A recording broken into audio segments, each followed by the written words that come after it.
Ensuite, on parle d'eau encore, avec une expérience étonnante.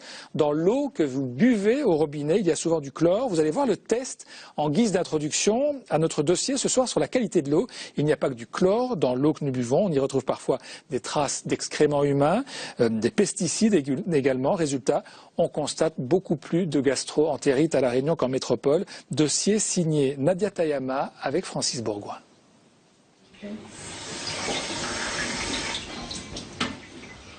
Le goût n'est pas agréable et on peut facilement attraper la gastro et être souvent malade.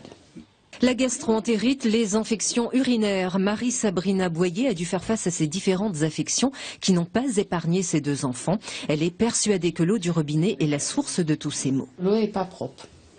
Pour moi, il y a un goût de thé, je sais pas, mais c'est pas agréable à la bouche. J'arrive pas à admettre que mes enfants sont malades par rapport à l'eau.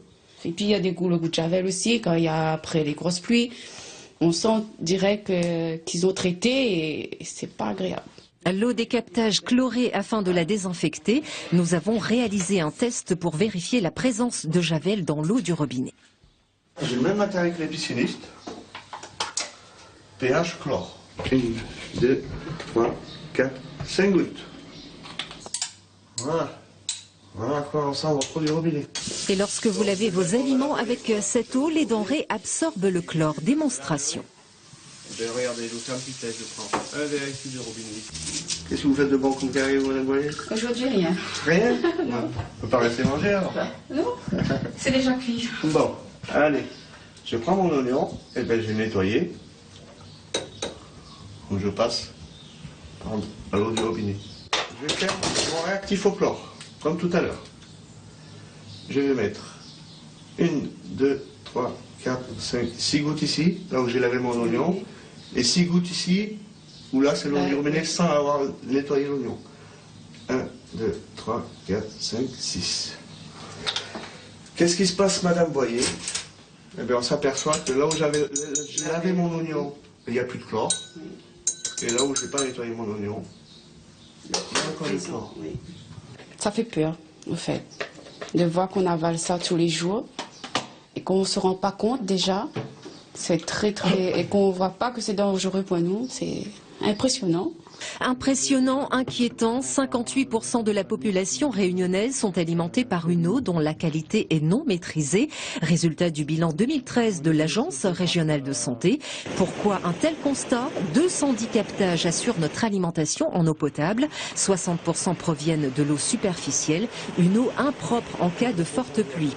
Le reste est issu des eaux souterraines, des nappes phréatiques imbibées par des traces de pesticides dont les durées de vie sont très longues. En clair, la qualité de l'eau laisse sérieusement à désirer et pourtant elle est toujours distribuée. Demande formulée par la mairie de Saint-Pierre pour distribuer à titre dérogatoire et sans restriction d'usage aux abonnés des réseaux alimentés par le forage de la Salette une eau présentant une teneur globale en anthracine. L'anthracine, c'est un pesticide puissant, un engrais puissant qui est interdit en France depuis 2003. D'accord ? C'est présent dans les sols réunionnais ? Oui, tout à fait. Alors pourquoi la mairie de Saint-Pierre a-t-elle en 2010 demandé que le seuil de tolérance soit élargi? Réponse avec l'ARS. La présence d'un pesticide a été repérée dans les eaux de Saint-Pierre en l'occurrence. Donc la commune en a été immédiatement avisée naturellement. Et puis dans ces cas-là, les processus de gestion font qu'on peut accorder une dérogation, donc une période durant laquelle on met sous surveillance la qualité de l'eau. Une phase de transition qui s'est achevée l'année dernière. Saint-Pierre classé en partie dans une zone où les risques microbiologiques sont importants, en clair avec des bactéries présentes dans l'eau des captages superficiels. En rouge, on a présenté les réseaux pour lesquels la ressource n'est pas suffisamment traitée selon les critères sanitaires de façon à garantir le risque minimal aux abonnés. En orange, on a qualifié un risque microbiologique moyen, donc selon les situations, et en bleu, on a qualifié un risque maîtrisé. 2/3 des Réunionnais boivent une eau présentant des risques sanitaires. Pourquoi une telle situation en 2014? Il faut savoir que les maires sont responsables de la mise en conformité de la qualité de l'eau dans leur commune et les budgets existent depuis plus de 10 ans, affirme l'ARS. Mais voilà, les maires n'ont pas présenté de projet. Les premiers magistrats n'en ont pas fait leur priorité. C'est vrai que le sud et l'est sont alimentés par des eaux superficielles, qui sont pas mal alimentés par des eaux superficielles, et qu'on a peu de stations de filtration, en tout cas pour le moment. C'est une situation qui, on l'espère, va tendre à se rétablir. Silence radio du côté de l'association des maires qui n'a pas répondu à nos sollicitations sur ce dossier surveillé de près par l'Europe qui va prochainement dégager des budgets pour la Réunion.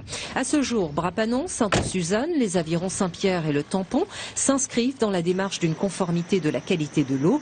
Un virage toujours pas amorcé par les autres communes. Et puis, Brapanon, à ce jour, donne l'exemple et vient de voter en conseil municipal l'installation de fontaines d'eau dans chaque école de la ville et des filtres à chaque compteur. Madame Boyer à Saint-André a elle aussi décidé de faire de même dans sa cuisine. Une solution efficace à condition de changer régulièrement le filtre qui peut se transformer rapidement en nid à microbes. Mais la solution à long terme serait une prise de conscience rapide des collectivités pour sécuriser, protéger les périmètres de protection autour des captages. Une procédure qui prend 2 ans en moyenne et en attendant, la santé des Réunionnais trinque. Il y a 3 fois plus de gastro-entérites à La Réunion qu'en métropole. Après ce dossier, un mot de sport en football, le PSG